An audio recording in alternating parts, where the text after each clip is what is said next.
Buen día, compañeros, profesora y oyentes. Mi compañera Yurley Tatiana Rojas y mi persona Sofía Guzmán, estudiantes de Química de la Universidad Industrial de Santander, expondremos la organela de la mitocondria para el curso de Biología Celular, en el cual se abarcarán técnicas de estudio y enfermedades. El contenido expuesto en estas diapositivas en orden será: ¿qué es la mitocondria?, su estructura y funcionamiento, métodos de estudio y enfermedades con sus respectivos tratamientos. ¿Qué es la mitocondria? La mitocondria es un organulo unido a la membrana que se encuentra en el citoplasma de casi todas las células eucariotas, cuya función principal es generar grandes cantidades de energía en forma de trisfosfato de adenosina, ATP. Las mitocondrias son típicamente de forma redonda y ovalada y varían en tamaños. Además de producir energía, las mitocondrias almacenan calcio para las actividades de señalización celular, generar calor y mediar el crecimiento y la muerte celular. La cantidad de mitocondrias por célula varía ampliamente. Por ejemplo, en los seres humanos los eritrocitos no contienen mitocondrias, mientras que las células del hígado y las células musculares pueden contener cientos o incluso miles. Las mitocondrias se diferencian de otros orgánulos celulares en que tienen dos membranas distintas y un genoma único y se reproducen por fisión binaria. Estas características indican que las mitocondrias comparten un pasado evolutivo con los procariotas. En muchos organismos, el genoma mitocondrial es heredado por la vía materna. Esto se debe a que el óvulo de la madre dona la mayor parte del citoplasma al embrión y por lo general las mitocondrias heredadas del esperma del padre se destruyen. Su estructura. La mitocondria se divide en membrana externa, membrana interna y matriz mitocondrial. La membrana externa de las mitocondrias es bastante permeable, por lo que pueden pasar a través de ella pequeñas proteínas, además de contar con enzimas que transforman los sustratos lipídicos en otros que pueden ser utilizados en la matriz mitocondrial. La membrana interna es abundante e impermeable gracias a la presencia de fosfolípido cardiolipina, por lo que muchas de las moléculas que atravesan la membrana externa no pueden atravesar la interna. Esta membrana cuenta con gran cantidad de crestas donde se producen los procesos de transporte de electrones que generarán el ATP. El número de crestas de las mitocondrias depende del tipo celular. Por ejemplo, la cantidad de crestas de las mitocondrias de las células cardíacas es 3 veces mayor que la de las células hepáticas. Las crestas también presentan diferentes morfologías según su tipo celular. Por otra parte, en la matriz mitocondrial hay una mezcla altamente concentrada de cientos de enzimas y muchos de otros tipos de moléculas. Dentro de estas enzimas encontramos miles de copias idénticas del DNA mitocondrial, ribosomas mitocondriales, RNA de transferencia, enzimas necesarias para la expresión del genoma mitocondrial y las enzimas necesarias para la oxidación del piruvato y ácidos grasos. Función de la mitocondria. A las mitocondrias a menudo se les llama las centrales energéticas o fábricas de energía de la célula. Su función es producir un suministro constante de trifosfato de adenosina, ATP, la cual es la molécula energética principal de la célula. Las funciones que cumple la mitocondria las podemos resumir en la producción de energía, que sería la función principal de la mitocondria, también regulador de temperatura, almacenamiento de calcio, control del ciclo celular, que sería la apoptosis, y regulación de hormonas sexuales. La manera en cómo la mitocondria obtiene la energía es a través de la respiración celular. Esta es una ruta metabólica que rompe la glucosa y produce ATP. Las etapas de la respiración celular incluyen la glucólisis, la oxidación del piruvato, el ciclo de Krebs y la fosforilación oxidativa. En la glucólisis, la glucosa se somete a una serie de transformaciones químicas. Al final se convierte en dos moléculas de piruvato, una molécula orgánica de 3 carbonos. En estas reacciones se genera ATP y el NAD+ pasa a NADH. El siguiente paso es la oxidación del piruvato y aquí cada piruvato de la glucólisis viaja a la matriz mitocondrial y ahí el piruvato se convierte en una molécula de 2 carbonos unidas a la coenzima A, que también se conoce como acetil-CoA, y en este proceso se libera dióxido de carbono y se obtiene NADH. La siguiente etapa es el ciclo de Krebs y aquí, gracias a este proceso, se sintetizan 24 de los 38 ATPs teóricos que se obtienen de la respiración celular. En este proceso se genera ATP, NADH, FADH2 y también se libera dióxido de carbono. Y por último está la fosforilación oxidativa, En este paso, los NADH y FADH2 obtenidos en las fases anteriores se transforman en ATP gracias al movimiento de electrones a través de una serie de proteínas incrustadas en la membrana interna de la mitocondria. Métodos de estudio para la mitocondria. El primer método que veremos es la espectroscopía de resonancia magnética en el estudio del metabolismo celular, más que todo es la evaluación in vivo de la función mitocondrial. Entonces, ¿cuál es el principio de la técnica? Como tenemos un núcleo de masa impar, este tiene un spin nuclear, y cuando se somete ese núcleo a un campo magnético externo, entonces los espines de los átomos se van a alinear con ese campo externo. Y cuando lo sometemos a la combinación correcta de campo y radiación electromagnética, el spin cambia de estado y se dice que está en resonancia. Para que esto se dé, es necesario que ese núcleo absorba un fotón de radiofrecuencia que tiene una energía igual a la diferencia entre los dos estados, que sería delta de E. Cuando quitamos la radiación electromagnética sucede una relajación y el núcleo pierde energía. Esta energía se detecta y es la que se registra como señal. ¿Qué podemos medir con la resonancia magnética nuclear? El espectro de resonancia magnética nuclear contiene picos que corresponden a las frecuencias de los núcleos resonantes. Las señales emitidas por estos núcleos varían de acuerdo con las diferentes moléculas químicas de las cuales forman parte. Esto da lugar a un espectro donde la posición y el área bajo los picos sirve para identificar y cuantificar las moléculas. Para el estudio de la mitocondria se usa el isótopo 31. Este isótopo forma parte de una gran cantidad importante de moléculas relacionadas pues, con el intercambio de la energía celular. Entre estas moléculas se encuentra el trifosfato, el disfosfato y monosfosfato de adenosina y también la fosfocreatina. Entonces, si observamos, por ejemplo, esta imagen que está acá al lado, esto es un espectro de resonancia magnética nuclear, vemos que los picos en este espectro corresponden a la resonancia del fosfato inorgánico PI, a la fosfocreatina, a las tres posiciones del fósforo en el ATP, la posición gamma, alfa y beta, y también si integramos el área bajo estos picos, resulta en la concentración relativa de estos metabolitos en el tejido. Si observamos esta figura, vemos como a medida que la sangre pasa por los capilares, el oxígeno se disocia de la hemoglobina y se dirige hacia la mitocondria, obedeciendo a un gradiente disfuncional.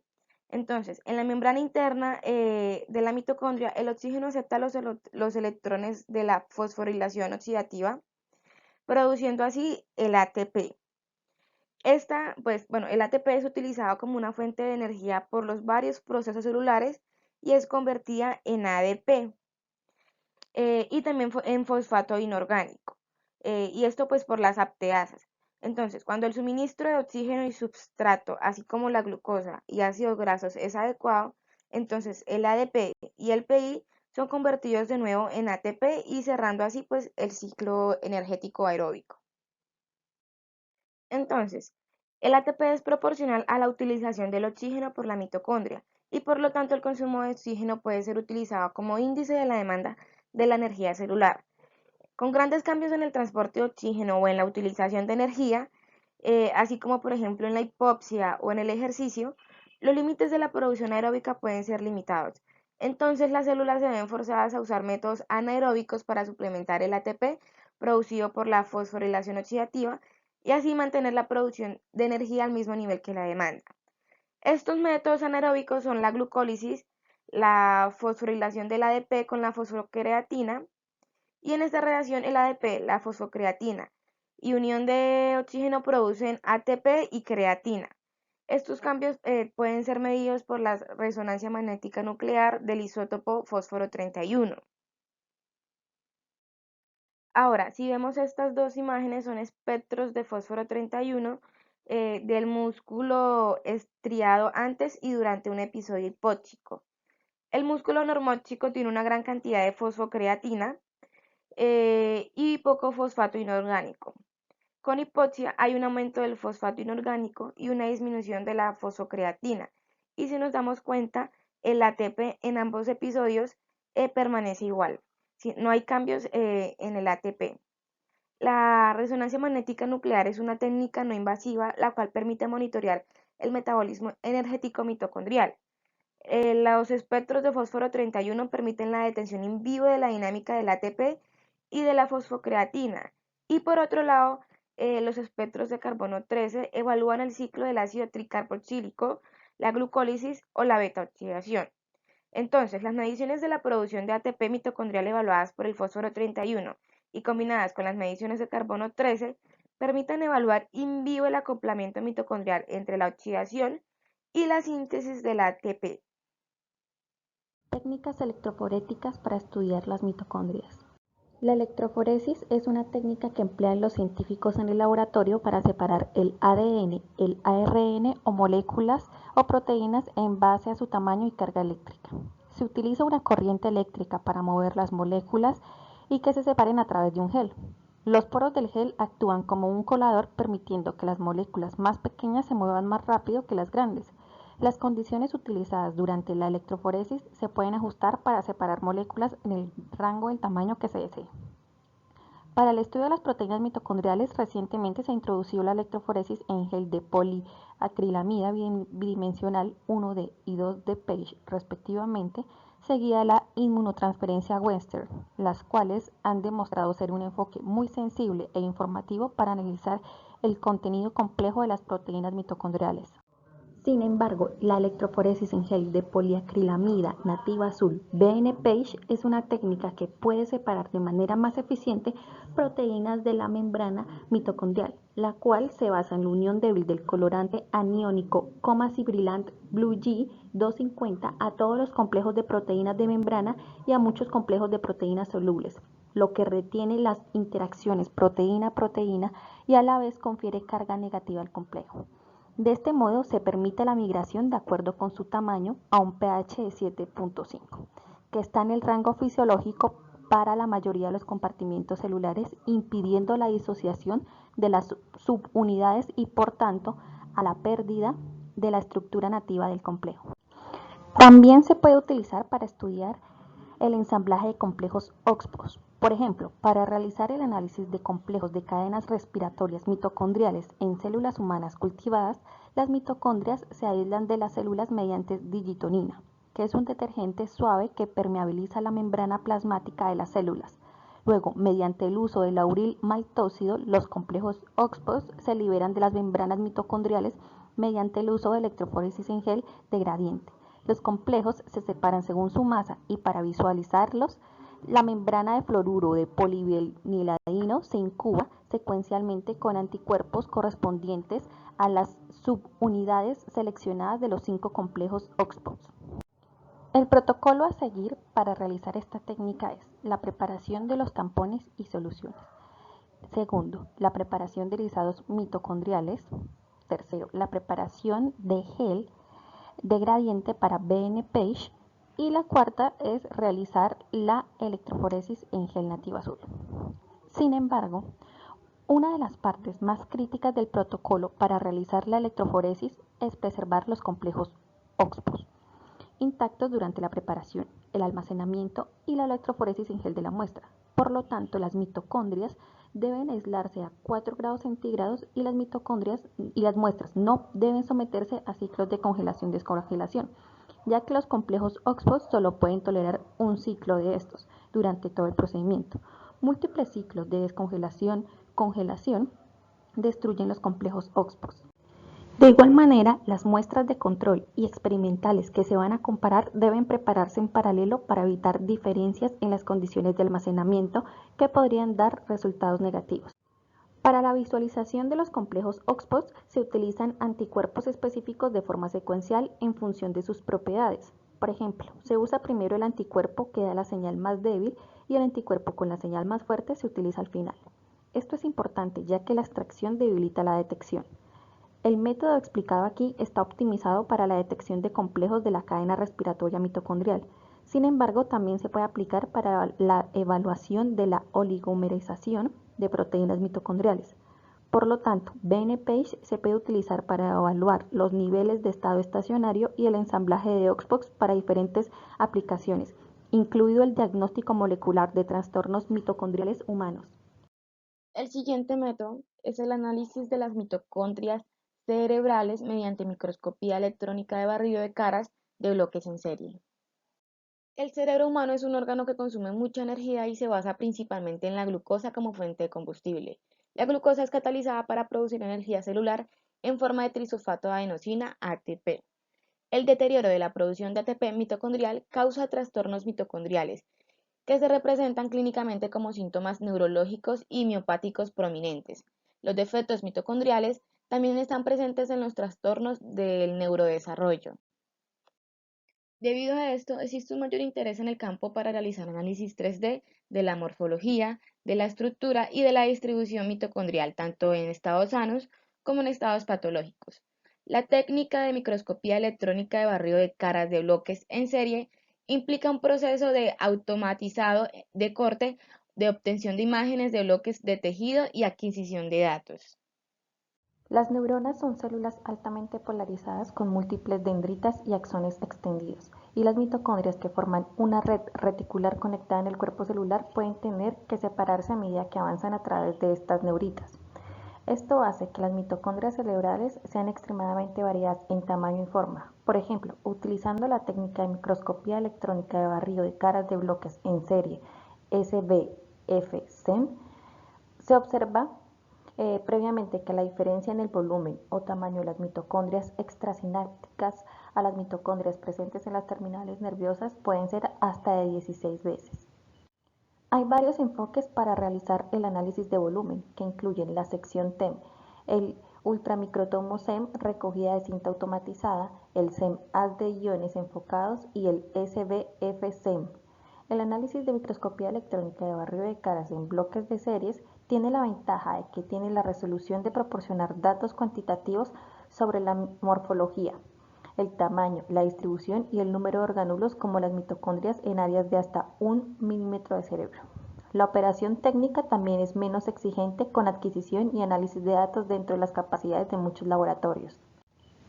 El SBF-SEM se describió y utilizó por primera vez en el campo de la neurobiología en el 2004, basándose en una idea introducida por Layton en 1981. Desde entonces, múltiples estudios han establecido esta técnica como una herramienta importante en el análisis de reconstrucción de circuitos neuronales. Protocolo. Para llevar a cabo esta técnica es necesario prestar cierta atención en la primera parte del proceso, donde se preparan las imágenes de tejido cerebral y SBF-SEM, ya que hay que tener muchísimo cuidado al momento de utilizar los ratones a los que se les va a hacer la preparación y la extracción de las mitocondrias cerebrales. Por última parte, se hace el análisis del conjunto de datos de las imágenes. Utilizando la técnica SBF-SEM se analizaron la morfología, el tamaño, el volumen y la distribución mitocondrial en el cerebro del ratón. Se reconstruyeron imágenes tridimensionales de mitocondrias a partir de neuritas y sinapsis en el hipocampo del cerebro del ratón. Se observó heterogeneidad en el tamaño de las mitocondrias en los compartimentos dendríticos versus axonales. Figura 1, inciso 6D. Además, muchos pequeños compartimientos presinápticos en el hipocampo del cerebro del ratón carecían de mitocondrias. Figura 2, inciso AC. Las mediciones volumétricas de las mitocondrias presinápticas y extrasinápticas revelaron que el volumen o tamaño de las mitocondrias que residen dentro de la presinapsis neuronal eran significativamente menores a las que residen en la región extrasináptica. Figura 2, inciso D y F. Además, las imágenes 2D adquiridas por el análisis SBF-SEM proporcionan una mayor resolución para visualizar las características ultraestructurales de las mitocondrias individuales. Figura 3, inciso AB. Debido a la topografía claramente visible del tejido, es posible además clasificar el compartimiento celular de las mitocondrias, determinando su proximidad a estructuras fácilmente identificables como el núcleo y las vesículas sinápticas. Figura 3, inciso AB.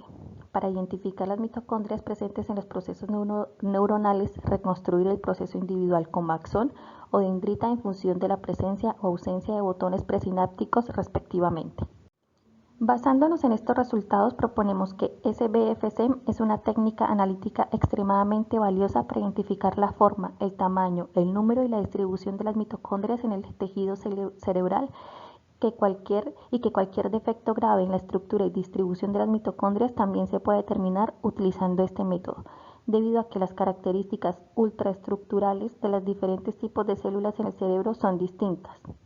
Ahora veremos la siguiente sección de esta presentación y son las enfermedades relacionadas con la organela mitocondria y qué tratamientos posibles hay. La siguiente información se tomó del artículo Mitocondrias en la enfermedad vascular. La enfermedad cardiovascular y en particular la aterosclerosis se caracteriza por el daño del ADN, la inflamación, la senescencia celular y apoptosis. La creciente evidencia indica que el daño y la disfunción mitocondrial también ocurren en la aterosclerosis y pueden contribuir a los múltiples procesos patológicos subyacentes a la enfermedad. En este artículo se mencionan las causas, las consecuencias de la disfunción mitocondrial y la evidencia de daño y disfunción mitocondrial en la enfermedad vascular. Y finalmente se destacan áreas de la biología mitocondrial que puedan tener dianas terapéuticas en la enfermedad vascular. Aterosclerosis. La enfermedad cardiovascular sigue siendo la principal causa de muerte en el mundo occidental, con 2/3 de la mortalidad atribuible a la aterosclerosis afecta predominantemente a las arterias grandes y también a las medianas. Por lo general se presenta a partir de la quinta década y representa más de 1 millón de muertes prematuras en Europa cada año. La aterosclerosis es la acumulación de grasa, de colesterol y otras sustancias dentro de las arterias y también sobre sus paredes. A esta acumulación se le llama placa.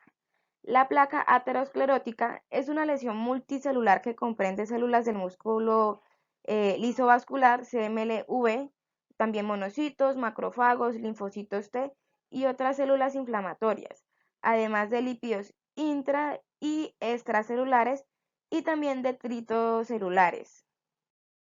El entorno de la placa ha aumentado los niveles de especies reactivas de oxígeno y el daño del ADN, lo que puede crear una demanda bioenergética elevada y también promover la senescencia celular y la apoptosis. En resumen, la inflamación, la muerte celular y la senescencia conducen a la formación de lesiones vulnerables.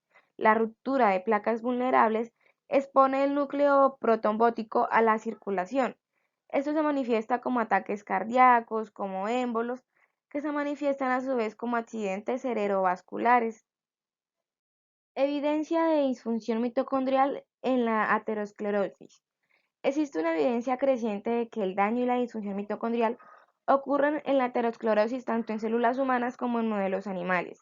La hiperlipidemia es un factor de riesgo de la aterosclerosis.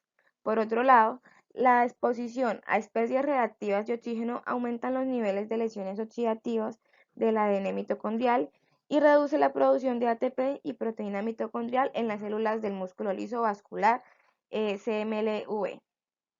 Asimismo, se ha encontrado daño en el ADN nuclear y mitocondrial como el 8-G, que es una forma oxidada de guanina, en lesiones humanas y datos recientes sugieren que la acumulación de este año precede a la aterogénesis y se correlacionan con la extensión de la enfermedad.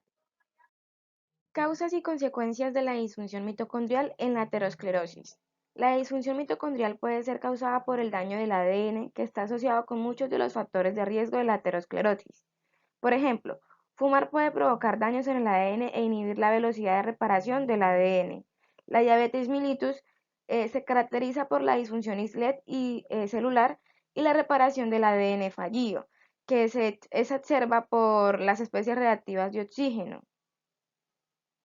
Por otro lado, la dinámica mitocondrial alterada podría ser otra causa de disfunción mitocondrial. Las mitocondrias se someten constantemente a eventos de fisión y de fusión que controlan la morfología e integridad. La fusión permite mezclar los genomas mitocondriales, diluyéndolo y protegiéndolo así contra el ADN dañado. La fisión también es necesaria para la función mitocondrial normal y el deterioro conduce a la disminución de la respiración celular. Consecuencias en la disfunción mitocondrial. Las mitocondrias normales pueden volverse disfuncionales debido al daño del ADN y la dinámica mitocondrial alterada. La disfunción mitocondrial se manifiesta como alteraciones de la producción de ATP, aumentando también las especies reactivas de oxígeno y la desregulación de calcio. Además, los cambios negativos en la fisiología celular promueven la apoptosis, la detención del ciclo celular, la senescencia, el procesamiento de lípidos alterados y la inflamación, que son procesos claves en el desarrollo de las placas ateroscleróticas vulnerables. Consecuencias en la aterosclerosis. En la aterosclerosis ocurren múltiples consecuencias potenciales de la disfunción mitocondrial, incluidas la inflamación por generación de especies reactivas, la apoptosis, la senescencia, lo que aumenta la posibilidad de que el daño y disfunción mitocondrial promuevan directamente estas características. Las células del músculo liso vascular, los macrófagos apópticos, están presentes en las lesiones ateroscleróticas y afectan el desarrollo de la morfología de la placa. Mitocondrias como dianas para el tratamiento de las enfermedades vasculares. Es evidente que la prevención y revisión del daño y disfunción mitocondrial puede representar un objetivo en la enfermedad vascular. De hecho, es muy probable que la terapéutica actual reduzca el daño y disfunción mitocondrial como parte de su modo de acción. Los inhibidores de las estatinas, probados como tratamiento exitoso de la aterosclerosis, es capaz de inducir la regresión de la lesión, también reducen el daño oxidativo del ADN al acelerar la reparación del ADN. Las estatinas también mejoran la biogénesis de las mitocondrias y reducen las especies reactivas de oxígeno. La siguiente información presentada se tomó del artículo llamado Los roles del resveratrol en la función mitocondrial cardíaca en enfermedades cardíacas, el cual fue publicado en la Revista Europea de Nutrición. La disfunción del ventrículo izquierdo se encuentra comúnmente en diversas enfermedades crónicas. Entre las enfermedades cardíacas, el infarto agudo de miocardio es la principal causa de disfunción del ventrículo izquierdo y aumenta constantemente en todo el mundo. Aunque la reperfusión después de un infarto puede restaurar el flujo sanguíneo al área isquémica del miocardio, tiene el potencial de inducir arritmia cardíaca y daño miocárdico. Este daño resultante se conoce como lesión por isquemia de reperfusión cardíaca. Se sabe que la lesión cardíaca por isquemia puede provocar una producción excesiva de especies reactivas de oxígeno. Además, se ha demostrado que tanto la obesidad y diabetes como algunos agentes farmacológicos como los fármacos anticancerosos, antivirales, inmunosupresores y quimioterapéuticos inducen estrés oxidativo y deterioro mitocondrial cardíaco, lo que conduce al deterioro de la función del ventrículo izquierdo. El equilibrio entre radicales libres y antioxidantes es fundamental. Los radicales libres excesivos o los antioxidantes reducidos pueden dañar directamente el ADN mitocondrial, interferir en la hemostasis del calcio mitocondrial y alterar los componentes que en consecuencia contribuyen al daño mitocondrial cardíaco. Por lo tanto, mantener el equilibrio del sistema de defensa oxidativa es importante para la función efectiva del ventrículo izquierdo. Actualmente los fitooxidantes y estilbenos como la quercetina, la curcumina, el sulfosforano y el resveratrol se usan ampliamente para prevenir o tratar varios tipos de enfermedades cardiovasculares. Hay estudios que han informado que el resveratrol proporciona una mayor potencia antioxidante que otros fitoantioxidantes. Este es un estilbeno que es un tipo de compuesto polifenólico natural y se encuentra abundantemente en pieles de uvas, cacahuates, moras y vino tinto. Los informes de estudios in vitro e in vivo demostraron que el resveratrol es potencialmente útil para atenuar el estrés oxidativo, la alteración mitocondrial, la apoptosis y la inflamación. La mayoría de los estudios sobre el uso del resveratrol en roedores son bastante consistentes en demostrar sus efectos beneficiosos. Este ha cobrado importancia debido a su amplia gama de propiedades biológicas y farmacológicas, en particular la cardioprotección. Además es bien conocido por su poderosa capacidad de captación de radicales libres y su capacidad para regular directamente la expresión de genes antioxidantes como la hemoxigenasa, el superóxido dismutasa, la catalasa y glutatión. La actividad de estos genes puede ayudar a promover el equilibrio del estrés oxidativo y los antioxidantes, especialmente en las mitocondrias. Por eso, en esta revisión nos centraremos en los efectos del resveratrol sobre la función mitocondrial cardíaca y la función del ventrículo izquierdo en modelos de lesión cardíaca por isquemia cardíaca, cardiotoxicidad inducida por agentes farmacológicos, obesidad y diabetes. Los efectos del resveratrol se investigaron en miocitos ventriculares de ratas neonatales, como en líneas celulares de cardiomiocitos sometidas al protocolo de hipoxia-reoxigenación. En todos los estudios aplicó resveratrol a las células antes de la hipoxia-reoxigenación. En las células H9C2, el pretratamiento con resveratrol ejerció sus efectos antioxidantes al aumentar los niveles de glutatión, lo que condujo a una reducción de los marcadores de estrés oxidativo celular como el malondialdehído y especies reactivas de oxígeno. El pretratamiento con resveratrol también previno el daño mitocondrial cardíaco al disminuir las especies reactivas de oxígeno mitocondrial, la despolarización de la membrana mitocondrial y la hinchación mitocondrial.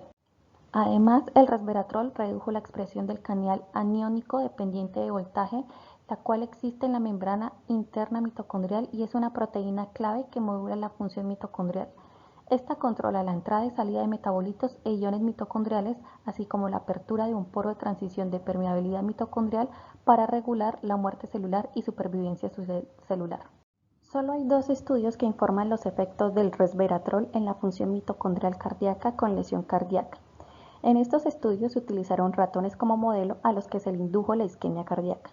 Se les administró resveratrol antes de la inducción de la isquemia con diferentes duraciones y dosis de tratamiento.